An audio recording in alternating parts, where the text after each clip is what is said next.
Hey folks, Misha here. Let's take a look at my kayak and I'll explain why I bought it.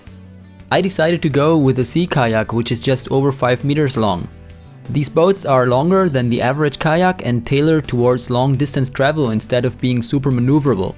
You usually get good cargo space, a more or less comfortable seat, depending on how much you spend, and a hull shape that makes the kayak go fast in a straight line.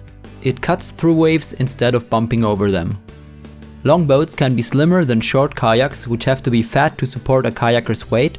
Slimmer usually translates into faster cruising speed. So let's check out the kayak itself. It's a yellow boreal design Fjell, which is a Canadian brand. I've bought it in good used condition. The hull is made of polyethylene, which is very durable but also one of the heaviest kayak materials. The craft weighs 28 kilos. PE doesn't get damaged fast, but if you still manage to pierce a hole into the hull, you're most likely out of luck, because the material is difficult to repair. I think it's an okay choice for a first kayak. The next reasonable step up would be fiberglass. Since a sea kayak doesn't need to endure the same bruisings as a whitewater kayak, fiberglass is a common choice. Maybe I'll get one of these someday.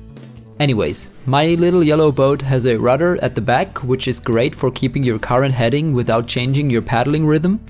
It's controlled by 2 foot pedals. Push one forward, the other one goes backward, rudder moves, job done. Easy. I'll take some spare wires and other stuff with me in case some part of the rudder control breaks or rips. The seat is padded and adjustable, which is really great to enhance comfort. These 2 paddings on the inside of the hatch are where your knees go. Cheaper models use cheaper materials, which are usually not as soft as the more expensive ones. One of the other kayaks I tried out got filtered out because of too stiff knee rests. That's another good reason to really go try out your future boat by yourself.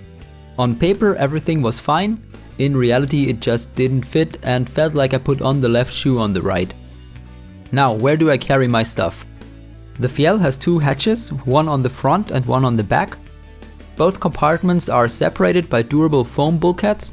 The hatch covers are made of a very flexible rubber and are easy to attach and detach even in wet conditions. One more thing you should try out when buying a kayak.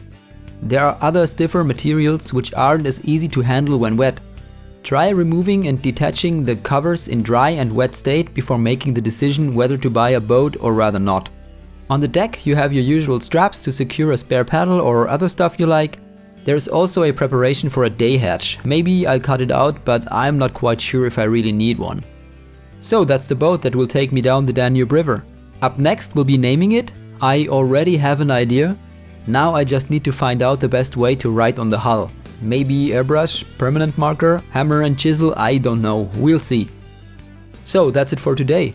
If you enjoyed the video, then give me a thumbs up, if not, give me a thumbs down. Don't forget to subscribe for more stuff like this and force your friends to watch too. Thanks for watching and see you on the next Magnets and Miracles.